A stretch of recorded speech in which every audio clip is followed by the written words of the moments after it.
कितना अद्भुत विचार है कि हमारे जीवन के कुछ सबसे अच्छे दिन अभी तक हुए भी नहीं हैं। हमारा जीवन हमारी पसंद से निर्मित होता है।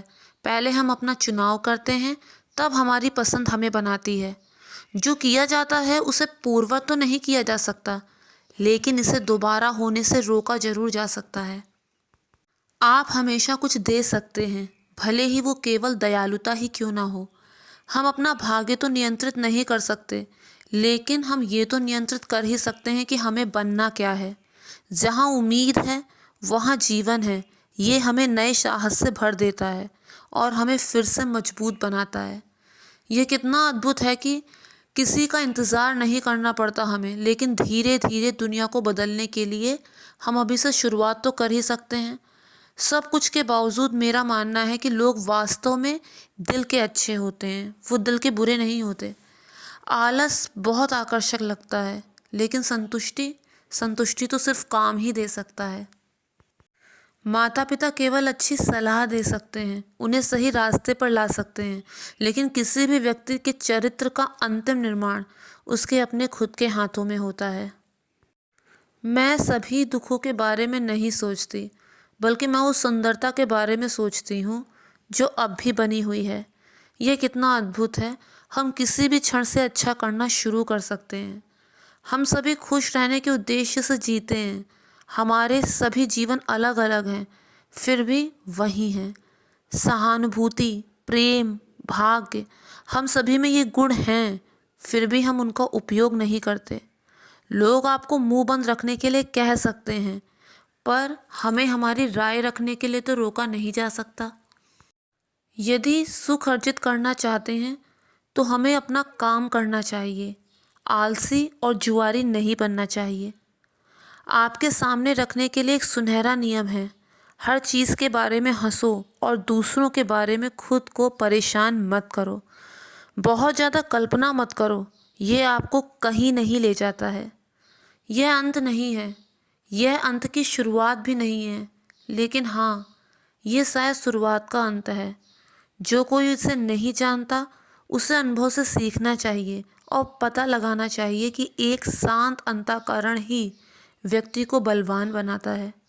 एक खाली दिन, हालांकि वो स्पष्ट है, उज्जवल है, लेकिन वो किसी भी रात की तरह ही अंधेरा होता है। एक लंबे समय में सभी का सबसे तेज हथियार एक दयालु और कोमल आत्मा है।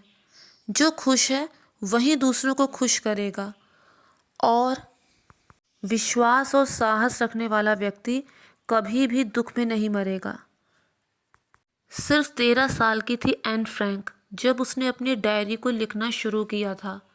उन्होंने 2 साल अपना जीवन जिस तरह से बिताया था, गुप्त रूप से एक कारखाने में ऊपर जो एक कमरा था, वहाँ पर वो 2 फैमिलीज रह रही थी। 8 बजे मजदूरों को उस कारखाने में काम के लिए आना था। एन फ्रैंक की फैमिली को और उसके साथ जो दूसरी फैमिली रह रही है, उसे 8 बजे से पहले ही अपने सारे काम निपटाने होते थे और 5:30 बजे मजदूरों को वहाँ से जाना था। 6 बजे तक, जब तक आखिरी मजदूर वहाँ से ना चला जाए, तब तक वो लोग पत्थर की मूरत बनकर बैठते थे, हिलडुल नहीं सकते थे, ताकि ज़रा सा भी शोर नीचे नहीं जाए, क्योंकि अगर पता चल जाता कि वो लोग वहाँ हैं तो वो लोग मार दिए जाएंगे। इसलिए उन लोगों को ऐसे रहना पड़ता था, यहाँ तक कि वो बीच में फ्लश भी नहीं चला सकते थे। इस तरह उन्हें रहना था, फ्रेश एयर भी नहीं ले सकते। 2 साल तक उन्होंने इसी तरह अपना जीवन उस कारखाने की ऊपर वाले कमरे में बिताया। लेकिन 2 साल बाद जब उन्हें एक खबर मिली कि शायद अब हमारा मुल्क आज़ाद हो जाएगा और उसके बाद वो बाहर की दुनिया में कदम रख सकते हैं, उसके बाद ही उन्हें एक ऐसा दुख मिला जिसका शब्दों में वर्णन नहीं हो सकता। केवल उसके पिता को छोड़कर वो पूरी फैमिली मार दी गई, लेकिन वो किस तरह से मौत के करीब गए और किस तरह से उनकी मृत्यु हुई, वो बहुत ही ज़्यादा दुख और दर्द से भरा हुआ था। एक 13 साल की बच्ची क्या महसूस करती है उस दिनों में, जब द्वितीय विश्व युद्ध हुआ था, उन दिनों में जिसे ज़्यादा समझ नहीं है, वो क्या महसूस कर रही है। Diary of a young girl उसने अपनी डायरी में लिखा था। उसकी डायरी में ऐसी खासियत थी, ऐसी बातें लिखी थी जो 70 भाषा में ट्रांसलेट की गई और लोग आज भी उन्हें पढ़ते हैं। उसकी डायरी में वो खास बात लिखी थी। वो राइटर बनना चाहती थी, लेकिन सिवाय इस डायरी के वो कुछ नहीं लिख पाई।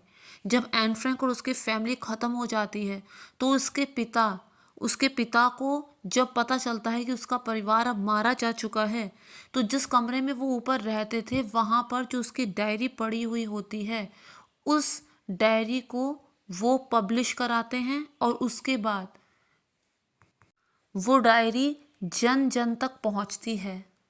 वाकई में वो बहुत अच्छी राइटर थी।